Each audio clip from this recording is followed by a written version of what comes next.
The English study hub 92 চ্যানেলে তোমাদের সকলকে স্বাগত জানাই। আজ তোমাদের সামনে যেটা নিয়ে এসেছি সেটা হলো মাদার টেরেজার বায়োগ্রাফি। তো প্রথমেই বলে রাখি এটা প্রজেক্টের জন্য তৈরি করা হয়েছে। তো এখানে মাদার টেরেজার জন্ম থেকে শুরু করে মৃত্যু পর্যন্ত এবং তার জীবনকালে তার যে চ্যারিটেবল যে ওয়ার্ক, তো সেই সব সম্পর্কেই বলা আছে।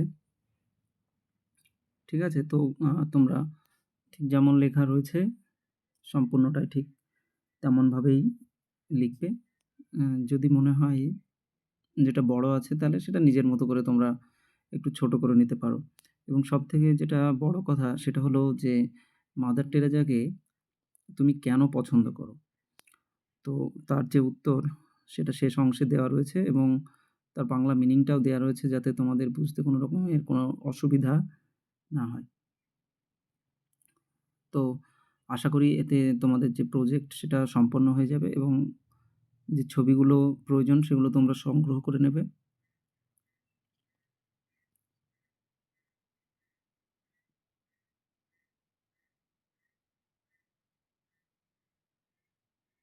আর তাছাড়াও মাদার টেরেজা কিন্তু আমাদের দেশে বহুদিন ছিলেন এবং তিনি তার যে কর্ম, সেই কর্মের জন্য তিনি নোবেল পুরস্কার পর্যন্ত পেয়েছিলেন। তো উনি ভীষণ একজন প্রিয় একজন মানুষ সকলের। সে যে ধর্মেরই হোক না কেন, মাদার টেরেজাকে সবাই সমানভাবে কিন্তু সম্মান করে। এখনো পর্যন্ত করে। কারণ সে তার কাজের জন্য চিরস্মরণীয় হয়ে আছেন আমাদের মাঝখানে। তো দেখো যেটা বলছিলাম, "why do I love mother Teresa?" তো আমি কেন মাদার টেরেজাকে ভালোবাসি বা পছন্দ করি বা সম্মান করি, তো বলা যায়। তো এখানে সেটা দেয়া রয়েছে, লেখাও রয়েছে দেখো, বাংলাটাও দেয়া রয়েছে। তো তোমরা তোমাদের নিজেদের মতো করে এটা রেডি করে নেবে, যাতে করে তোমাদের প্রজেক্টটা সম্পন্ন হয় এবং কোনো অসুবিধা না হয়। বাংলাটা কিন্তু প্রজেক্টে লেখার প্রয়োজন নেই।